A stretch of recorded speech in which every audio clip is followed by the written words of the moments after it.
Okay, so I welcome all. I am Yash Pandey. I have done my graduation from RML Lucknow, and I've done my post graduation in corporate and business law from JNLU, Gujarat, and I'm currently teaching corporate governance in Institute of Law, Nirma University. So we have this topic: fault in screening and investigation, corporate frauds. Uh, so we have an expert panel with us to have discussion on this topic. And to a very large extent, corporate entities appears to be a very complex structure wherein they have their own separate legal entity, and it gives a huge scope for frauds and manipulation of market. And therefore, in 2017, SEBI came up with a policy of cracking down on shell companies, and SEBI has been continuously putting in efforts to curb market manipulation and those actions that disturbs the financial market and economy of a country. So therefore, such financial frauds do not have a very limited operation. They have huge ramification on the financial market and thus as well on the economy of a state. And therefore, it becomes even more important to regulate such crimes. And the fact that corporates are themselves complex entities, it becomes difficult to screen and investigate such actions on part of companies. And therefore, this topic becomes very important for discussion. We have with us an expert panel having Ms. Advocate Jayant Bhatt and Advocate Arpit Shukla with us. Uh, Advocate Jayant Bhatt is LLB LLM in American Business and Trade Law from NYU. He has worked with Clyde and Associates in Dubai. Then he practiced in Supreme Court with advocates like Senior Advocate Amit Sidbal, Advocate Sivaji Jadhav, Advocate Rashif Hashmi. He has been practicing independently before Supreme Court, Delhi High Court, and various tribunals since 2014. We also have with us Advocate Arpit Shukla, who is advocate on record in Supreme Court. He is also a uh, senior panel counsel representing central government in Delhi High Court. He has experience of handling cases in various fields of law. He has been actively involved in litigation with Supreme Court, High Court, and NCLT. Apart from general litigation, Arpit has extensive experience in dealing with contracts and corporate matters. So I welcome the panelists to enlighten us about how faults lie in screening and investigation in regard to corporate frauds. So over to you, Jenser. Right, thank you so much, Yash, for having me and Society for Corporate Legal, expertise. I also welcome Arpit as a co-panelist on the platform. Uh, as you rightly said, corporate frauds. Look, the moment we talk of corporate jargons, we always think of that everything is very complex because that's what my friends in the corporate field who are corporate lawyers. When I ask them, "What are you doing?" People in their M&A, joint ventures, other fancy corporate terms that you can think of. They say we are working on a very complex transaction. And I started with my career with the law firm, with the international law firm, and I was at their disputes team, and I also had my colleagues in the corporate branch. So the thing about law is this: that till the time you do not get a hang of things can be very, very complicated.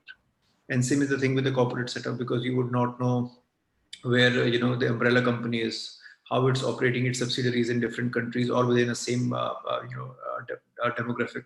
So that becomes a matter of concern, because many a times there are invisible lines which overlap, or which maybe just are subverting the whole system. So for example, when you think of tax havens, when we speak of India, you can think of Mauritius, you can think of Maldives, you can think of British Virgin Islands, Cayman Islands, etc., etc. There are so many places where you can just open a shell company and your money will be, routed through it.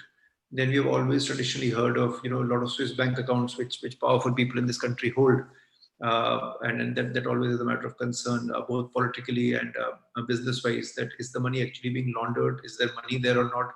The country doesn't know, because there, we keep having on and off news in the newspaper. So as you rightly said, it's a complex web.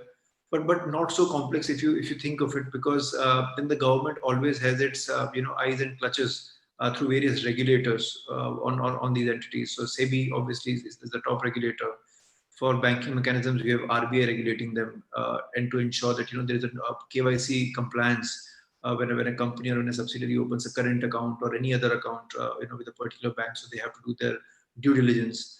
Even when you are going to a corporate law firm, they have to do their due diligence to ensure what type of corporate entity they are working for. So there are checks and balances, but despite all these checks and balances, we have seen equal number of lapses. So whatever corporate fraud you can think of in the past, especially in the wake of this Netflix, the bad boy billionaires, the four people were highlighted. You had Satyam Ramalingaraju, you had Vijay Mallya, you had Nirav Modi, you had Subrata Roy. So these are some of the popular names you have heard of. In my time, it used to be Harshal Mehta, Ketan Parekh. All those names were always highlighted. People were, and even Telgi, the stamp paper scam within the court premises which happened. So when you think of these names, the first thing you think, okay, they have pulled something off, extremely smoothly. Was the system sleeping while they were siphoning off crores and crores of rupees? Every time you think of a big fraud in this country, whether it be 2G, CWG, or a Colgate scam, or the Religare, you name it, and you have the biggest scams in this country. And we are not talking of small sum of money like few lakhs or even 1 crore. Now the system is talking about 10,000 crore, 20,000 crore, even billions of crore. We don't know. This is the amount available in white. We don't even know how much black money has exchange hands, and the hardened money of people have been siphoned off. So as an opening remark, I would just say, yes, there are complexities, but law is there to handle it. We have different laws, we have different regulatory bodies, we have robust mechanism in terms of investigation and policing, which cracks down on them. But the larger question is, despite this, how is it that we keep hearing of these frauds on and on, on such a regular basis, where we see that people's hard-earned money has been taken off, consortium of banks have been robbed off. And when I say consortium, normally in all these big transactions, you at least have 5 to 10 banks pumping in money together for a corporate transaction. So why is it that these banks are failing in their duty to red flag misappropriation or laundering at the right time? Why are they waiting till the end, when a person has taken a charter flight and had gone away from the country, or in certain cases has come out in the public and saying, look, like Satyam's case, there were multiple fake bank accounts which were operating, in multiple banks, and he said it was like I was riding a tiger, and I could be eaten anytime by the tiger. That was a statement which came out in the newspaper. So till the time he had disclosed that he has misappropriated, the system had too many lapses which they did not know. So I'll just pause it here and hand over the baton to Arpitji to shed some more light on this topic, and then we can take the talk further. First of all, I would like to thank Jayan sir and the society who has organized this. It's extremely, it's a deep pleasure for me to share this stage with Jayan sir, because I've been reading his nuanced writings which he shares on LinkedIn and other platforms, and it's a deep privilege for me to be sharing this platform with him. Coming on the topic, as Jayan sir has rightly put, that this field is something which is requires a deep, we have to just